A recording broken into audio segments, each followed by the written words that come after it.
What's up, everybody? Jay here, and I actually have a different type of video for you. No camera this time, only because it's super late, and I've been working on trying to figure out a good process for this for about an hour, and I went on a wild chase, and I have all the video stuff for that wild chase. So if you want that, let me know in the comments. But what we're gonna do here is something super simple. We're going to rename files based on their parent folder. Now, here's why we're doing this. I'm a Python developer, so Python 3 version 3.10 just came out, and I wanted to update a bunch of projects to Python 3.10. Bunch of programmer stuff. It's one of those things that you do every now and then, and I've been using a new system called ASDF, and I was running into some errors, so I thought to myself, great blog post idea, show people how you figure out these errors. So if you're like me, you're taking screenshots, you're figuring out how do I do this, and what you do is you put them in a folder, and then it's like screenshot 1, blah, blah, blah, blah, blah, and you can never remember the name of it. And in my head, I was like, there just needs to be an easier way to do this.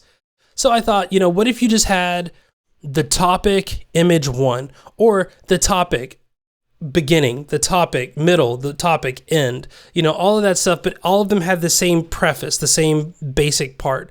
What would be the easiest way to do that? And the solution that I came up with was if I created a folder called pics underscore whatever, then Hazel could find that folder. And anytime I added an image to that folder, it would rename it to the folder name minus the pics and then a number. And then if I wanted to change the number, I could do that. It's fine. And as you can see, we kind of have a good example of it working here. I'm going to show you how we got here. So when you're working with subfolders in Hazel, it can be a little tricky. You want to make sure that you're not doing anything too crazy. As you can see, we got some rules not matching. Let's remove that preview, and I'll show you that, in fact, everything is good to go. So in order to access the files within a folder in Hazel, first of all, if you want to access a file in a folder in Hazel, period, you need to be watching that folder. And that's what these are over here. These are the different folders that I'm watching in Hazel. If you want to work within files within a folder within that folder, it just doesn't work out of the box. What you have to do is you have to tell Hazel you want rules to work on the folder contents of whatever the parent folder is. So step 1 is going to be create a cloud, or like a folder processor thing. And all you do here is you say, all the rules need to be met if the kind is a folder. So if kind is folder, and something to identify that folder versus all the other folders out there. If I didn't do this, if I moved this image here, it would run the rules on that image as well. We don't want that. We don't want this to change the name to test should not work. We just wanted to put it here, and who knows what's going to happen. It might rename it to 6. Yep, it renamed it to 6. At least we know it's still working, right? But we say if the name starts with, in our case, pics underscore, then we want you to be able to run the rules on the folder contents. This is like the unlock button. You could change this to anything. You could say, hey, if I give this a yellow color tag, we can say if the color label is yellow or blue or something like that, as long as you know how to unlock or process the rules on the folder contents. And again, we do that here. I think by default, it's set to move. You just go to run rules on folder contents. Easy day, right? So we save that. It's probably going to run the rules again. So this might change to 7 and 8. Who knows? Again, it's fine. We're going to rename these when we're done. So the next part is the actual rule that we want to process on these particular files. Now, how do we do that? So one of the rules that I haven't quite figured out is how do you isolate it to just that one rule? That's something that I've been hunting. I've been trying to figure out how to make this work. I can't figure it out.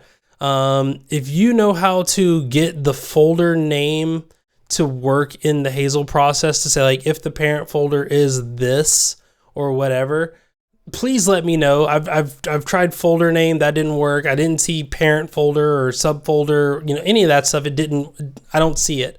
So let me know in the comments below. Just tell me, hey, it's right here. This is how you do it. It might also be in the sponsor for this video, which is the Mac Sparky Hazel Field Guide. My good buddy David Sparks, aka Mac Sparky, put together this field guide covering a bunch of different tricks and techniques in how to use Hazel on your Mac. David's guides are great for those, even if you're just getting started with automation or with Hazel. In fact, you actually start out by downloading the application and using the free trial to learn as you progress through his course.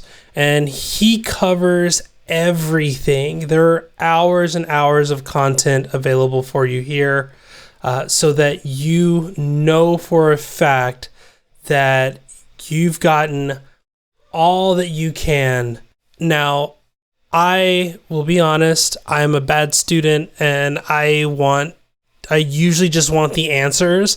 And that's why I love these field guides so much, is David does a really good job of just breaking down each of his courses into sections to just give you exactly what you're looking for, whether it's how you do something exactly as you want, like, I don't know, auto create subfolders, maybe something that we can do later on once we get this project working. So click the link in the description below to find the field guide, sign up for it, and I don't know, teach me a thing on how to use Hazel. For right now, we're just going to say if subfolders work and it meets these qualifications, just do it. Honestly, I don't have enough rules in documents, and these are the only 2 rules I have in documents, so I'm not worried too much about it. As I get more rules, if I see any weird hiccups, we can always work around it and we'll figure it out. But let's cover the first part. So we created this new object, we call it rename cloudpics. Step 1 was if the subfolder depth is 1. And this is so important because this just means, again, if it's in this other folder, don't process. The next step, if it's an image, I'm only using this for images. If I add a file or something like that, it could probably do the same thing and it wouldn't hurt. But for right now, just for the sake of my sanity and so that we don't break other folders, if this is an image. So if it's in a folder, if it's an image, and if it was created in the last hour, I want to have a timer on this because, again, it just keeps us from accidentally breaking a thing or making a change in it affecting every single image that we've ever made on this, in a subfolder in the documents folder or whatever. So we want to give it a timer, and I feel like an hour is a good amount of time. So if it meets all those qualifications, which right now these do, then run this rule. Rename with the pattern source folder number extension. And then the next step is going to be source folder, which is, again, that parent folder, which they don't apparently have up here as an option to get the value from, but you can get the value from down here.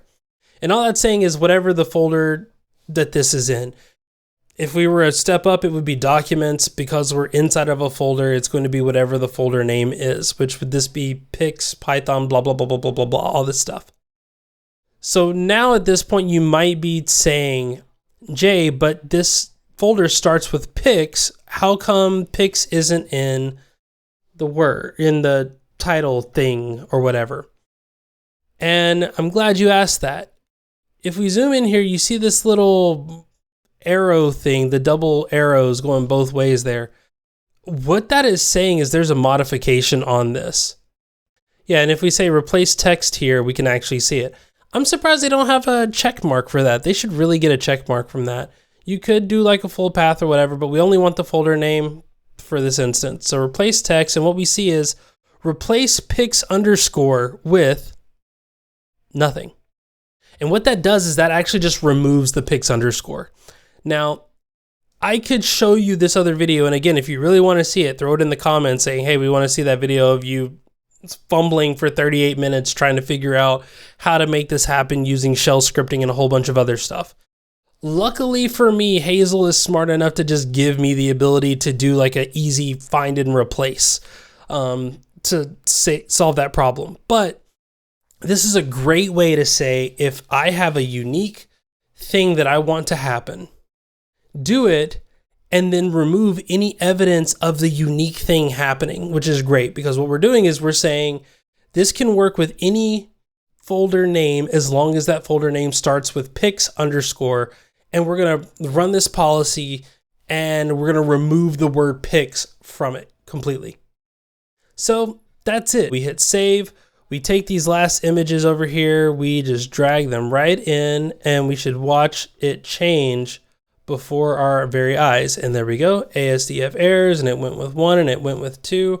But at this point, I can then come in, quickly look at the image and say, this is error message of couldn't find version. So then I just say no version.